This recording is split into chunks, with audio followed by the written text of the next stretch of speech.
CHÉOS exists to improve health outcomes for BC, Canada, and the world. Learn more at chaos.ubc.ca.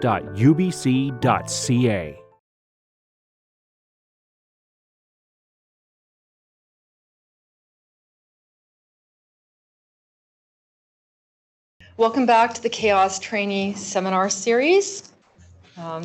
I would like to advise you that we'll be recording these talks to make them available to those who are unable to attend with us at this time today. So if you're staying in the meeting, I'll assume you're consenting to being recorded.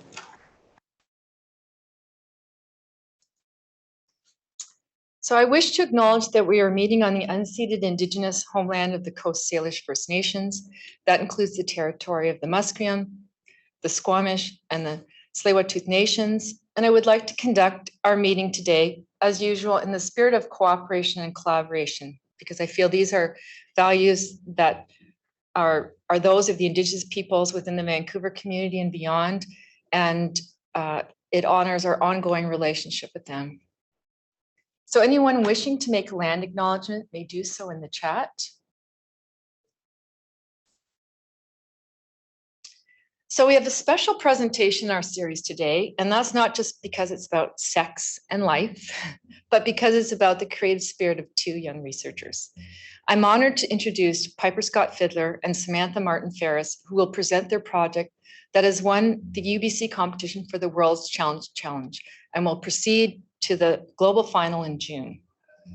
To give you some background on how big this accomplishment is, since 2017, Western University has invited some of the world's best universities to compete in the World's Challenge Global Final. Not only will Piper and Samantha be presenting to other universities, but they will be presenting to angel investors with the hope of winning money to finance their project and make their project a reality for communities they will serve and with its creation. But I don't only want to focus on their creativity. This will become apparent when they begin speaking. I want to draw your attention to their commitment to service, because service is what these two individuals both share in common. Samantha and Piper are Indigenous graduate students and CHÉOS trainees working under the supervision of Dr. Sarah Monroe and mentorship from Dr. Anjali Malhotra, who is the Medical Director for Women's Health in the First Nations Health Authority Office of the Chief Medical Officer. Their idea is to develop a toolkit for Indigenous Women Plus to promote culturally safe wellness through self-determination. This toolkit takes the form of the Lifegiver Box, a box filled with sexual health products, Indigenous cultural wellness products, and knowledge translation tools that will help address the community's wants and needs. Samantha is an Indigenous researcher from North BC, specifically the Gitxsan Nation. She received her BA in Health Sciences from Simon Fraser University and is working on her Master's in Science in the Department of Obstetrics and Gynecology in the Faculty of Medicine at UBC. She's experienced at both qualitative and quantitative data methodologies and works with a focus on Indigenous methodologies and knowledge translation. She is experienced in youth health advocacy, working with the organization Representative for Children and Youth. And her most recent and first publication as a first author is Ravens 5, a focus on Indigenous youth health, which explores the background of Indigenous youth health in BC and is informed by the BC 2018 Adolescent Health Survey.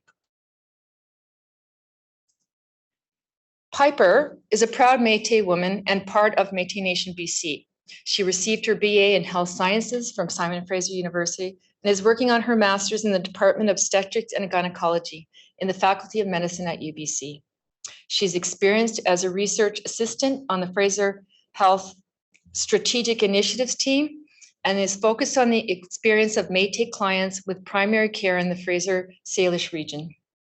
And you can see that these two women are already very accomplished at a young age. You'll want to hear them tell their story about their journey with the Lifegiver Box project.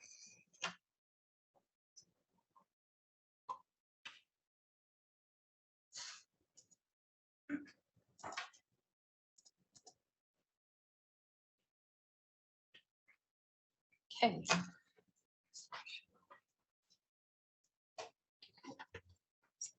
Awesome. Thank you for the introduction. Thank you You're so very much. So sorry, I choked on water today, so I'm constantly drowning. But today, as Julia's explained, we're going to the World Challenge in June. So this is actually our kind of pitch for the project. So we just really want to practice it and kind of get it solid. So you folks will be hearing a lot about kind of more of a bit of the logistics, but at a base level. And then after our presentation, we actually have appendix slides to explain a bit more about our project. If you folks have any questions or suggestions, something that you think angel investors, for example, would want to hear, we would love to hear it and we would love feedback. As we've said, we have presented this once before for a competition base, but it's super exciting to just explain it to our team members at CHÉOS and to see some new faces. Yeah. Our goal is to create a program which really reaches communities and can be delivered in an easy, low-cost way that's comprehensive and accessible. So because of it, a lot of the materials that you're going to see today are going to be on logistics. But as always, our research is really grounded in Indigenous health sciences, and it's really just based off of some of the evidence that we're seeing evolving in the health community. So hello, everybody. My name is Samantha Martin-Ferris, and my Indigenous name is Simgugal. So I'm an Indigenous researcher from the Gitxsan region, and I'm also a member of UBC's Faculty of Medicine's Women's and Children's Health Program. So my focus is primarily on quantitative research, focusing on health statistics.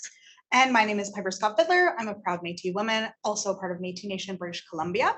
And I'm also part of the UBC Faculty of Medicine program. But my focus is actually on qualitative work. So focusing on qualitative interviews, policy work, program planting, and implementation strategies. So we'd like to acknowledge the lands of the Musqueam, Tsleil-Waututh, and Squamish peoples that we're presenting on here today. And we'd also like to acknowledge all the life givers that have assisted in guiding and nurturing these lands. So before we get into the meat and potatoes of our project, we'd really like to talk about the UN initiatives as well as the Senate report, which have guided this project. All of the pieces that are involved in the World's Challenge are guided by UN recommendations. So because of that, that's really where we've centered our project on. To begin with, we'd really like to acknowledge the United Declaration's call for Indigenous people's rights to self-determination in their own healthcare. So in the face of colonial interventions, which undermine Indigenous people's sovereign rights to self-determination, Indigenous women, elders, and matriarchs and leaders have continued to foster and sustain and build diverse pathways to reproductive and sexual justice for their communities in the wake of residential schools, Indian hospitals, and forced and coerced sterilization. So this project really aligns with our goal to tackle gender and equity issues. Oh, just gonna go back here. So this project really aligns with our goals to tackle gender and equity issues and reduce inequalities in Indigenous communities. Our project addresses the ongoing erasure of Indigenous bodies in the field of sexual health, and it really confirms the findings of the 2022 Senate report, which just came out, which was The Scars We Carry, which investigated the ongoing and systemic erasure of Indigenous bodies through coerced and forced sterilization that's currently happening in Canada right now as we speak. So access to sexual health services in remote communities isn't always guaranteed, and Indigenous women and gender diverse individuals may have to endure a formal approval of funds to have off-reserve travel, or they may have to be paying out of their own pocket.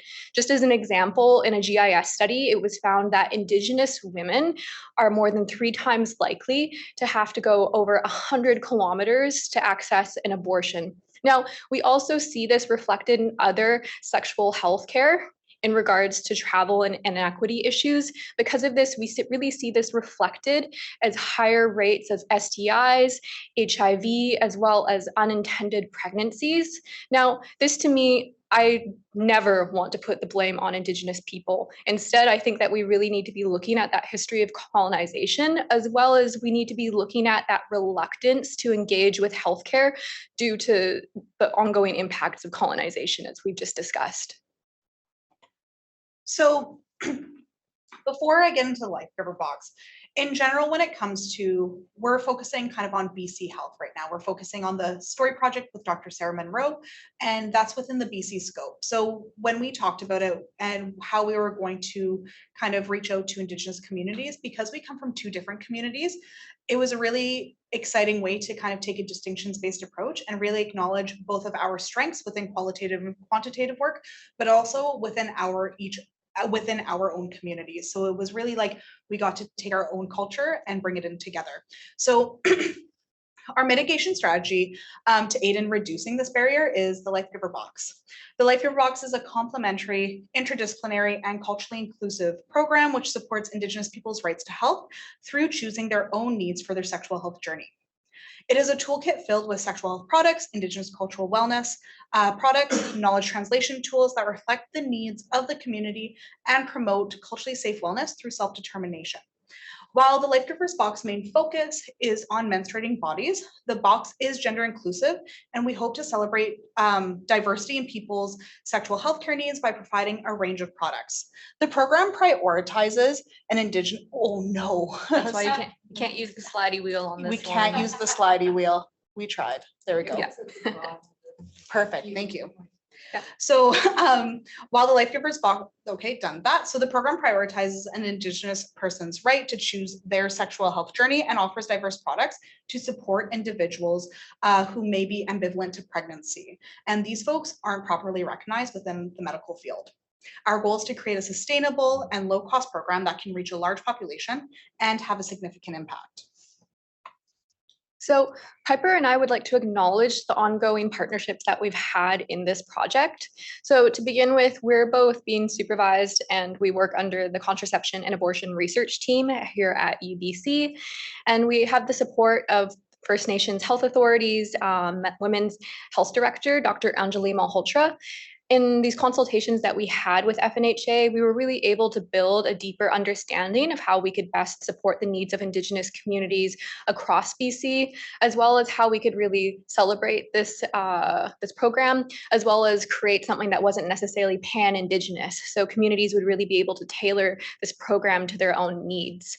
So Options for Sexual Health, which we're currently partnered with, has offered to supply the sexual healthcare products at no cost with us. And as we've kind of ventured forward in this project, we've also partnered with Gitxsan Health, where I'm from, and we've been invited and given the lovely opportunity to be piloting this project probably for the fall, where we're going to see it for the first time in action. So we're really excited to see that. That's going to be taking the form of a harm reduction vending machine, which is one of the first ones that's been approved in BC. And we hope to see our products there in the form of little packages that we're hoping to put together so that people can access those for free.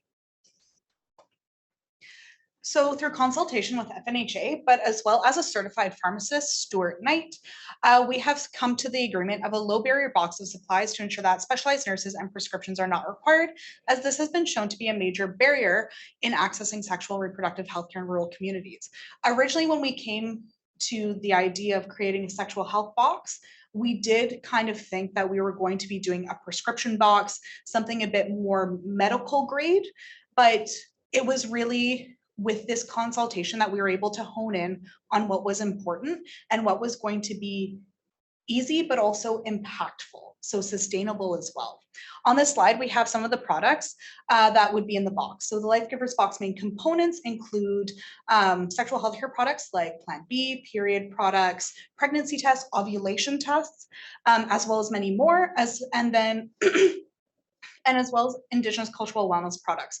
So because this is a community project, we want the community to be able to personalize it as best as to their own regional needs. So because of this, the community can work with elders and Indigenous knowledge keepers, which are local to their community, to identify any Indigenous cultural wellness products that would fit their needs. So that could be medicines such as teas that can alleviate menstrual pain, as well as materials such as products that communities could use to smudge and cleanse themselves. And the last component is a mock-up. So a mock-up of the bentwood box that could potentially be the Lifegiver Box. So this is a bentwood box created by Gitxsan artist Michelle Stoney. And this isn't an exact Lifegiver box. This is something that she's already created to represent Vancouver. So it's a nice idea of what an urban Indigenous box could look like. And she's given us permission to use these boxes in our presentation, which is super exciting. And so what's really lovely about this is that in our budget, we have included a component to include supplies for the community to decorate it themselves, or to commission an artist to best represent the specific community. So again, whether this is a bentwood box or a lending library, or now a vending machine, it is super flexible and it's tailorable to make it beautiful and to make it a community conversation. So what would we do with the money if we won the challenge?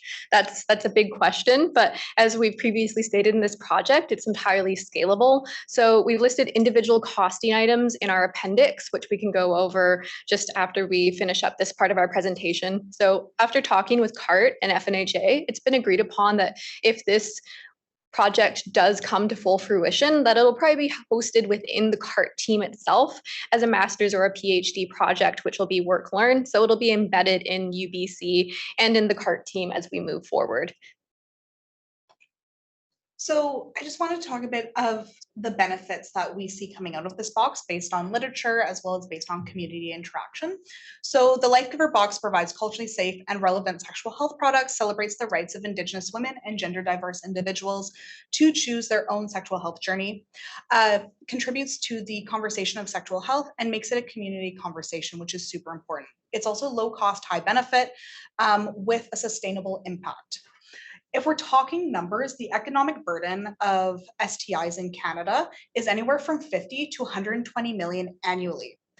And with Indigenous individuals being 1 in 5 of the annual chlamydia cases in Canada, yet they're only 5% of the Indigenous, 5% of the Canadian population, that is a huge discrepancy, right? So this clearly shows that there is a need for culturally safe sexual reproductive health services to ensure Indigenous folks feel safe.